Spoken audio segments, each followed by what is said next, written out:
بسم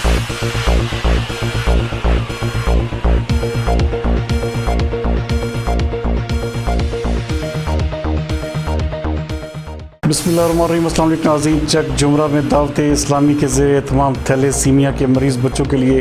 ایک blood camp کا اہتمام کیا گیا۔ ہمارے نمائندہ خصوصی زاہد نفیس کے مطابق چک جمرہ کیمپ میں ریجن نگران دعوت اسلامی سید عاصم اتاری، ڈویژنل نگران غلام مرتضی اتاری اور معروف قانون دان اور سماجی شخصیت سید احسن شاہ ایڈوکیٹ نے شرکت کی۔ اس موقع پر کیمپ میں سینکڑوں دعوت اسلامی کے کارکنان نے بلڈ کا عطیہ دیا۔ مزید اس حوالے سے دیکھتے ہیں زاہد نفیس کی یہ رپورٹ۔ اب دعوت اسلامی کے امیر اہل سنت دامت برکاتہم العالیہ نے بالخصوص تھیلیسیمیا کے جو بچے تھے ان کے لیے بلڈ کی شارٹیج ہو گئی تھی، ان کے لیے جو ہے یہ بلڈ کا انتظام کرنے کے لیے اپنے چاہنے والوں کو، اپنے ماننے والوں کو یہ ارشاد فرمایا۔ یہ تھا کہ الحمدللہ دعوت اسلامی چونکہ ایک عالمگیر تحریک ہے